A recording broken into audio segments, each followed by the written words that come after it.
Bonjour, bonsoir, bonne nuit, bienvenue sur Radio Thaïlande. Petit épisode improvisé sur l'urbanisme vertical. Un gros mot comme ça, bon en gros c'est pour parler un peu d'immeubles. En France on n'aime pas beaucoup les immeubles de grande hauteur. Il y a assez peu d'endroits où on en fait et je pense qu'ils ont quand même une assez mauvaise image. Moi je voulais défendre aujourd'hui l'urbanisme vertical. Alors vous allez voir que je suis dans un quartier, je vais disparaître de la caméra un instant, où ça ne manque pas effectivement de grands immeubles. Ça n'empêche pas, comme vous le verrez, un peu de verdure. Bon, il y a un petit canal, c'est pour ça. Voilà, vous voyez, tac. Hop.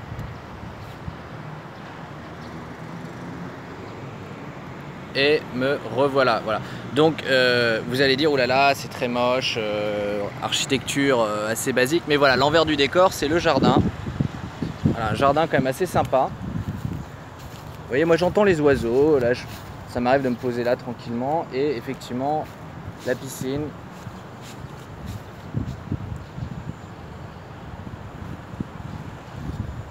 Alors j'imagine déjà les protestations, il est riche, il est privilégié, c'est un scandale. De quel droit ose-t-il faire des vidéos sur YouTube et parler de politique, parler de bien commun, d'intérêt général, alors qu'il est là à se la couler douce en Thaïlande en exploitant la misère des Thaïlandais. Bon, j'ai eu le droit à ce genre de commentaires sur une de mes vidéos récentes.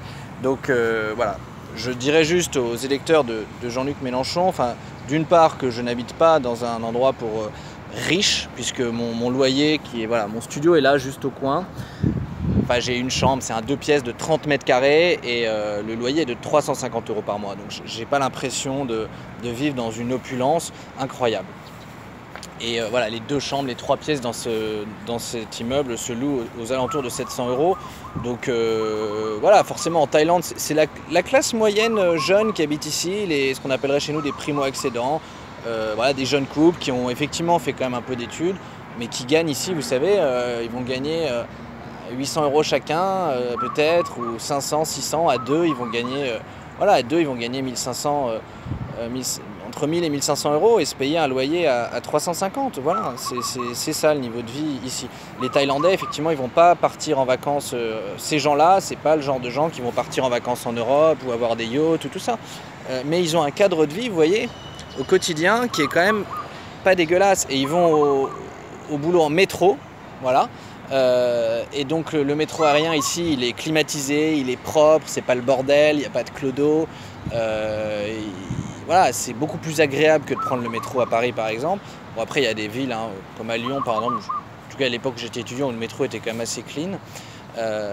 Donc moi, la ville moderne, la ville du futur, enfin des villes qui se construisent, c'est pas, voilà, on imagine tout de suite les villes de millions d'habitants en Chine qui sont dégueulasses. Mais honnêtement, Bangkok, je trouve qu'ils tirent pas trop mal leur épingle du jeu.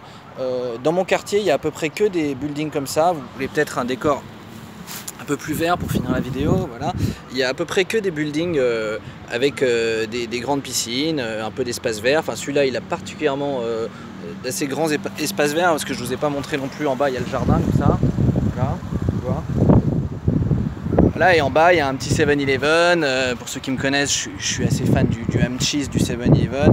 Il y a 2 petits restos où on mange pour, voilà, les plats sont entre 1,50 et 3-4 €, ouais, peut-être 5 € aussi. On prend les carbonara parce qu'il y a le resto un peu thaï et le resto un peu étranger. Alors naturellement, ça fait, enfin le fait que la vie soit peu chère en Thaïlande, ça tient au fait que l'économie est beaucoup plus libérale qu'en France. Et aussi, oui, donc que tout le monde, moi le premier, ne bénéficie pas d'une protection sociale et voilà, aussi forte qu'en France.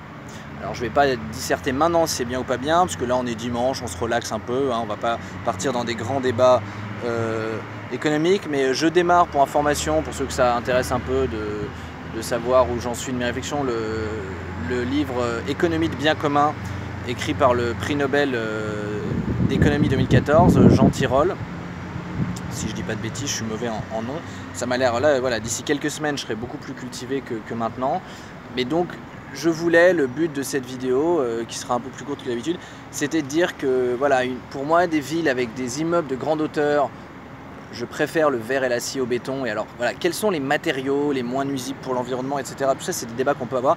Mais des immeubles de grande hauteur, une ville dense, mais avec beaucoup d'espaces verts. Voilà, pour moi, c'est pas contradictoire. On peut mettre, et on pourrait en avoir plus, planter plus d'arbres. Voilà, des villes hautes, denses, mais vertes, avec des arbres, avec des fleurs, avec naturellement, on peut y rêver des transports électriques, des deux roues. Voilà, Bangkok c'est très plat, mais il fait chaud. Hein. Donc, mais des vélos électriques, voilà, des vélos électriques, tout ça c'est quelque chose de possible, c'est pas du domaine du rêve.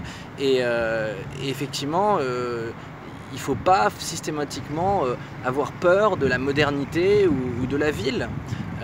Donc je suis un peu revenu en arrière, voilà, ces derniers temps là-dessus. J'ai eu ma période, voilà, vous savez, comment on dit là, enfin le retour à la campagne. Voilà, on devrait tous habiter à la campagne, avoir notre ferme, etc. Mais je pense que c'est pas fait pour tout le monde et que si l'être humain s'est regroupé dans tes villes, c'est pas un hasard non plus, c'est en fait, ça nous apporte quelque chose, on aime être ensemble, enfin pas tout le monde, mais moi je pense que les villes c'est une richesse, la densité c'est des possibilités de rencontres, c'est aussi, voilà, je sais pas, se sentir avec les autres. Et alors, on peut faire des villes agréables à vivre, c'est ça, et je pense qu'en France on est quand même pas trop mauvais là-dessus, même si, voilà, ça va vite être quand même très très cher en France, mais donc, voilà, monter en hauteur c'est une solution pour partager plus de parties communes, voilà, parce que là, ce jardin et cette piscine, on est très nombreux à la partager, donc ce qui fait qu'elle devient abordable. Bon, alors je sais qu'en France il fait pas suffisamment beau pour des piscines, mais au moins des beaux jardins, voilà, des beaux jardins, éventuellement un petit espace, un petit étang avec un peu d'eau, voilà, on peut travailler à des parties communes agréables si on monte en hauteur. Voilà, donc je sais pas pourquoi en France on a vraiment un problème avec les tours, il faut pas, hein. Il ne faut pas avoir peur des tours, à mon avis, et on pourrait monter dans Paris. Voilà, mais on veut tout préserver, on veut rien toucher, on veut vivre encore comme en 1700.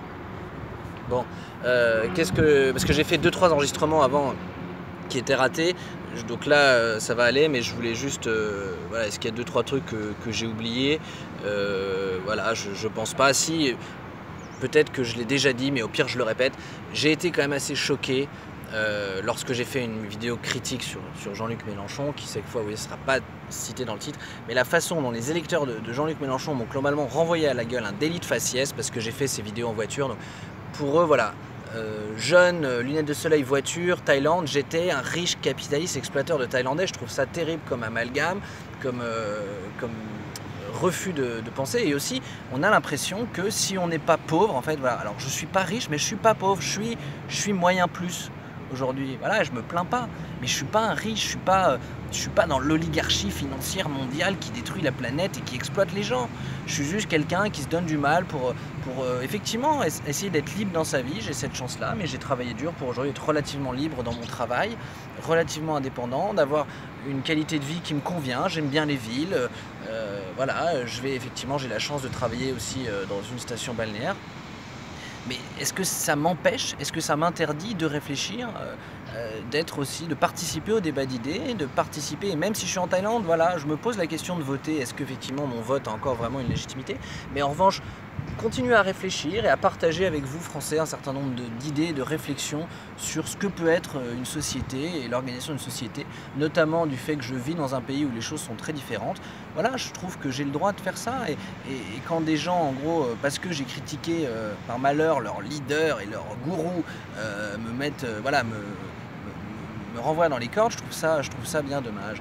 Voilà. En tout cas, bon, écoutez, je vais poursuivre ma lecture. Je vous souhaite à tous un excellent dimanche. Et puis, à bientôt sur Radio Thaïlande.